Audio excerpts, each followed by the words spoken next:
আরে সবাই মিলা কাটবো ধান, গাইব রে নবান্নের গান, ফলন দেখা জুড়াই রে পড়া।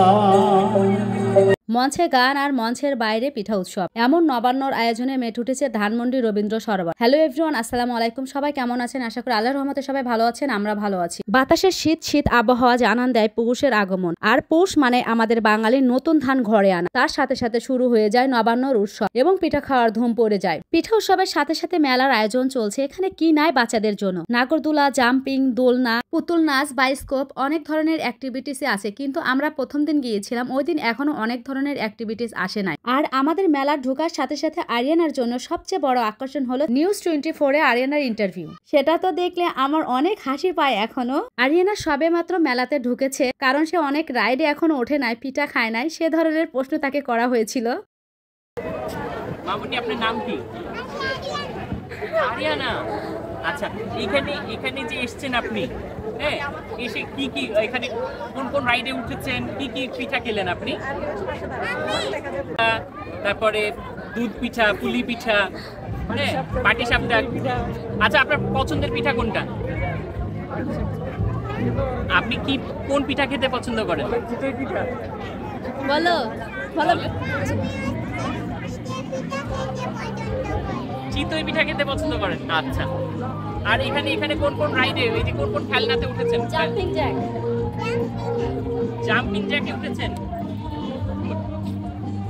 মাশাআল্লাহ, ও যে উত্তর দিতে পেরেছে এতে আমরা আলহামদুলিল্লাহ। তারপর আরিয়ানা বায়না ধরে যে সে নাগরদোলাতে উঠবে, আর আমরা জানি আরিয়ানা ভয় পায় না, তার অনেক সাহস। এর আগেও সে অনেক নাগরদোলাতে উঠেছে, কিন্তু এই প্রথম সে এ ধরনের মেলাতে আসছে, কারণ এর আগে তাকে আমরা কখনো এ ধরনের মেলাতে নিয়ে আসি নাই। আর নবান্নর মেলা মানে তো একদিকে বাচ্চাদের খেলা, অন্যদিকে পিঠা উৎসব, যেখানে আমরা বড়রা নাগরদোলাতে উঠতে ভয় পাই, কিন্তু আরিয়ানা মোটেও ভয় পায় না। সে শুধু নাগরদোলাতে ওঠে নাই, সে আরো বিভিন্ন রাইডে উঠেছিল। যেমন এখানে আমাকে বলতেছিল, আম্মু আমি ঘোড়ার পিঠে আজকে উঠবো না, আজকে কিন্তু আমি হাতির পিঠে উঠবো। তারপর আরিয়ানাকে আমরা হাতির পিঠে উঠিয়ে দিই। আরিয়ানা তো অনেক মজা করছে। আর এদিকে গরম গরম জিলাপি ভাজা হচ্ছে। কি খাবেন বলেন? চিনির জিলাপি খাবেন নাকি গুড়ের জিলাপি খাবেন? ছোটবেলায় আমাদের গ্রামে যখন বিভিন্ন ধরনের মেলা হতো, আর সেই মেলাতে আমি গিয়ে গুড়ের জিলাপি কিনে নিয়ে আসতাম। আর ছোটবেলা থেকে গুড়ের জিলাপিটা আমার অনেক পছন্দ ছিল। এখানে লোভনীয় স্বাদের লাড্ডু ছিল, তার সাথে ছিল রসমঞ্জুরি, আর এদিকে ছিল বিভিন্ন আইটেমের মোরালি। এটাকে কি বলে আমি জানি না, আপনাদের জানা থাকলে অবশ্যই জানাবে। তারপর পাশে ভাজা হচ্ছে গরম গরম মুচমুচে পেঁয়াজও।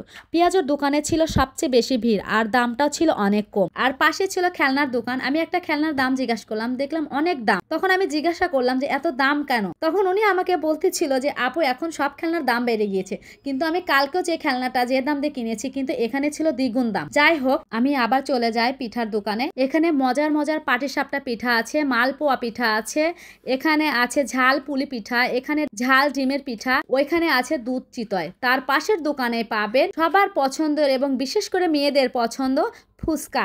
নানা ধরনের ফুচকার টক নিয়ে মামা বসে আছেন আপনাদের অপেক্ষায়। এখান থেকে মামার কাছ থেকে আমি এক প্লেট ফুচকা নেই। সাধারণত আমার ওইভাবে ফুচকা খাওয়া হয় না। মামা যেভাবে আমাকে বললো যে মামার ফুচকা নাকি অনেক মজা, তারপরে বললাম একটু খেয়ে দেখি কেমন মজা। এখানে মামা আমাকে বললো বোরহানি দিয়ে শুরু করতে হবে এবং নাগা মরিচের টক দিয়ে শেষ করতে হবে। তারপর আমি ফুচকা খাওয়া শুরু করলাম। যেই আমি একটা ফুচকা বোরহানি দিয়ে খেয়েছি, দারুণ মজা পেয়েছি, কিন্তু নাগা মরিচ যখনই নিয়েছি তখনই আর ফুচকাটা খেতে পারি না। কিন্তু যারা ঝাল বেশি খেতে চান তারা অবশ্যই নাগা মরিচের টকটা খেয়ে দেখবেন। এখানে দেশি হাঁস রান্না হচ্ছে, তার সাথে হচ্ছে লুচি। এই শীতে গরম গরম দেশি হাঁস আর গরম গরম লুচি অনেক মজা না? এখানে শাহী মালাই পিঠা আছে, এখানে প্রাইসটা দেওয়া আছে, রসফুল পিঠা আছে, তারপর এখানে লবঙ্গ লতিকা পিঠা আছে, বিভিন্ন ধরনের আরো পিঠা আছে, আমি অনেক পিঠার নাম জানি না। আর এখানে আছে বাদাম নাড়ু আছে, চিকেন আছে, চিকেন ফ্রাই আছে, চিকেন বল আছে, পাটিসাপটা আছে, তারপরে আছে মেরা পিঠা। মেরা পিঠা যেভাবে এনেছে ঝুড়িটা আমার অনেক ভালো লেগেছে। এখানে বিভিন্ন ধরনের নকশি পিঠার বক্স পাবেন,